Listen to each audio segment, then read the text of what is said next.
Hey everyone, this is Joel Castro here coming at you with an actual review. And what better way to start a review than with Chrono Trigger? Hells yeah.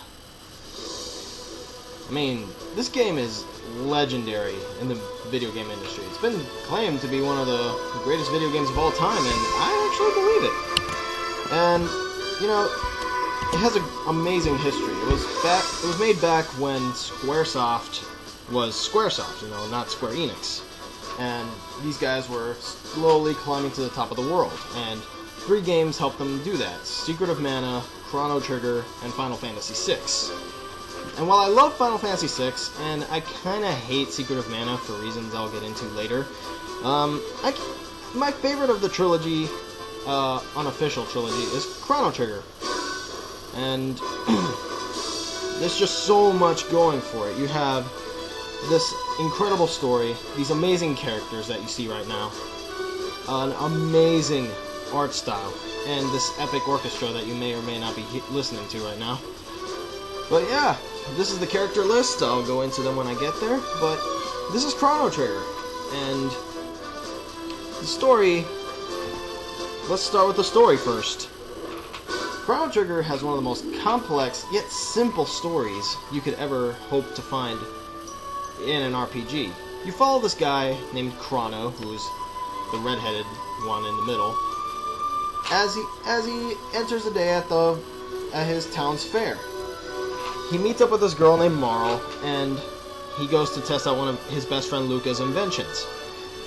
However, during the test, Marl gets transported through a time warp portal that you find out later in the game is created by this giant evil entity known only as Labos. This sucker right here is the cause of all the grief in Chrono Trigger. And it's up to Chrono and his pals to travel through time, collect as many allies as possible, and defeat this menace. And it is a nasty thing too. It can influence other people to do things. It can create these time rips, as I said. And it has caused so much grief through the time periods. And what can I say? This creature is just such an evil being. How such an evil being can exist is beyond me. But I digress. That's basically the story of Chrono Trigger. It's more I made it more complicated than it sounds, than it really is, but then again, RPGs are like that, you know? Now, the characters that I mentioned. Of course, you have Chrono, your silent swordsman, who is basically the silent protagonist of the game. You're basically he's a shell for you, the person playing. Along the way, he meets up with characters such as Marl, a girl he found wandering through the Millennial Fair, his best friend Luca, who's an inventor, this frog named Frog, whose theme song sounds like this.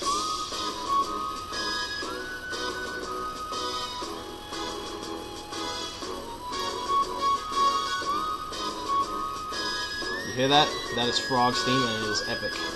Also, they meet up with a robot named Robo. Don't ask. I didn't name them. You can name them whatever you want to, but these are the standard names you get. You get a cave woman named Isla, and that guy up there who looks like a gray Super Android 17, that is Magus. And he is vital to the story for about the first half of the game. Like the first half of the game, he is super vital to the story. And later on, you can choose whether to keep him as a main character or not, but in this game, you actually have so much choice in this game that affects the endings, and these characters all have something to do with that. Like, who you pick as your the characters that will follow you, they will possess great strength towards the ending. There are 13 of them. Also, they aren't as well developed as characters from, say, Final Fantasy VI, but they are developed well, and they each have their own little side story that really gets interesting as you play along. Again, not greatly developed, but they're very lovable. Now the gameplay. This is where Chrono Trigger shines.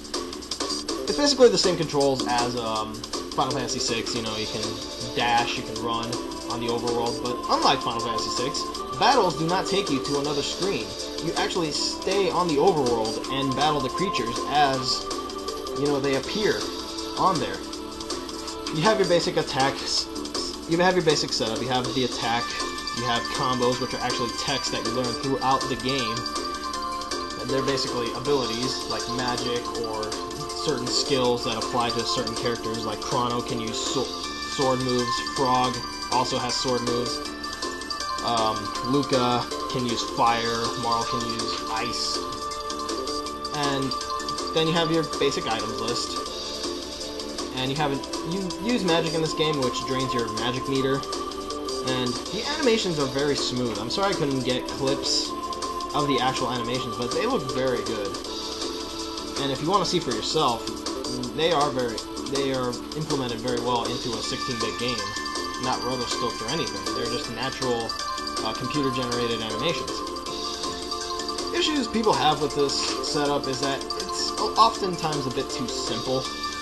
Like, with Final Fantasy, you have all these complicated setups, like using espers and tools and techniques and all at once, and, well, that's good.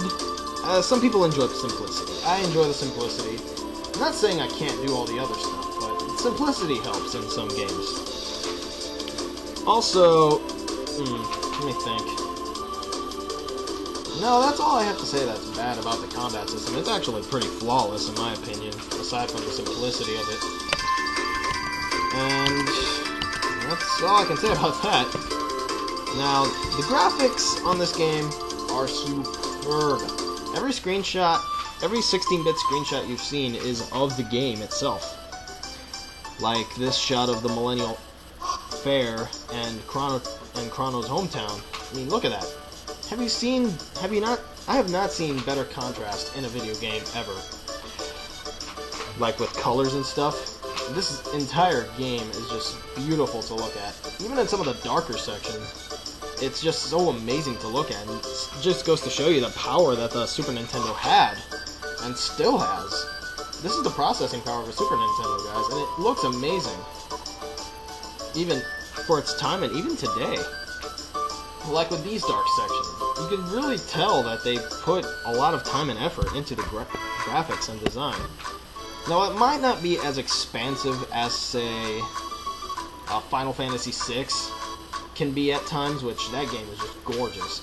I still hold the belief that Chrono Trigger is a little more vibrant with its colors and the usage of colors.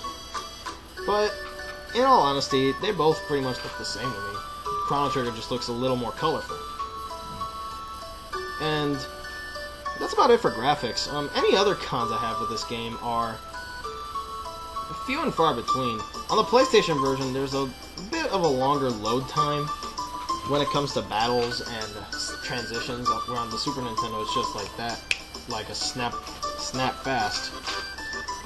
And also, there's a few misspellings in the Super Nintendo version that got fixed in the PlayStation version, plus the addition of animated sequences. And also, well, like I said, there's also the New Game Plus, which gives you multiple endings, which basically just depend on whether you fight Lavos at this point or the next point. But that's all mute. That's all a moot point, because I give this game a 10 out of 10. This game is simply fantastic. It's a modern classic. I can say that with no regrets.